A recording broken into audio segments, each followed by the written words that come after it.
Thought I'd share a little Christmas story with you guys. So, several years ago, when I was delivering packages for that company, um, I had a Christmas route that was put together just for Christmas that was all residential, right?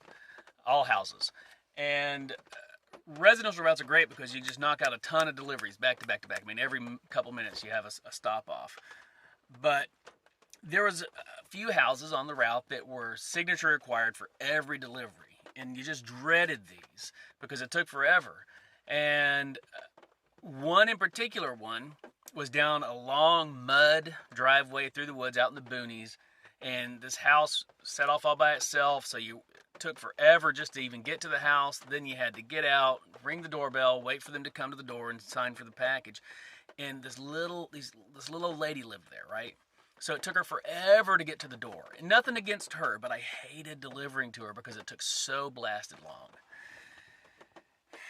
And then this one December morning, it was a lot like today, but colder. And instead of a little bit of rain coming down, it was that Forrest Gump rain where it's coming sideways and coming from below. It's just miserable. And by 11 o'clock in the morning, when I get to this lady's house, I am head to toe drenched. Now, I'm wearing rain gear, but when the rain's coming in all directions and you're in it for hours, drenched head to toe.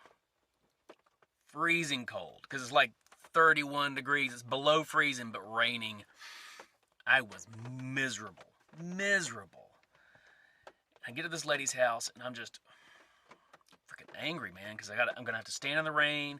I mean, she has a little overhang over her front door, but still you're getting wet. Rain's coming sideways. So I grab her package. I put it in what we call a DR bag, a driver release bag, keep it from getting wet as I stand there. Get to the door, ring the doorbell, and sure enough, it takes 3.5 hours, maybe not that long, but it took forever for her to get to the door. And she's a sweet lady. She's great. She's like, sorry you're getting so wet and so cold. Merry Christmas. I'm like, thank you, Merry Christmas to you. And I'm trying to put on, a happy face. And she signs for her package. And I turn to leave. I maybe make it 4 steps. And I hear this weak, quiet little voice behind me. Wait! I don't want to wait, woman. I'm freaking cold, and whatever your problem is with your package, take it up with blah blah blah.com and leave me alone. I put on a smile and turn around and say, yes, ma'am, what can I... And as I'm saying this, I turn and realize the little old lady who lives there, the little old lady who answered the door, the little old lady who signs for the packages is not the little old lady. That's the young lady.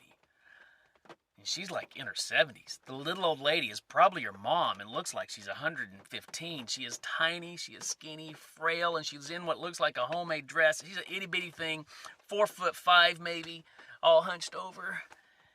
Wait! I'm like, oh my gosh. Yes, ma'am, what can I do for you? And she reaches out with her outstretched hand. She comes into this horrendous nightmare weather.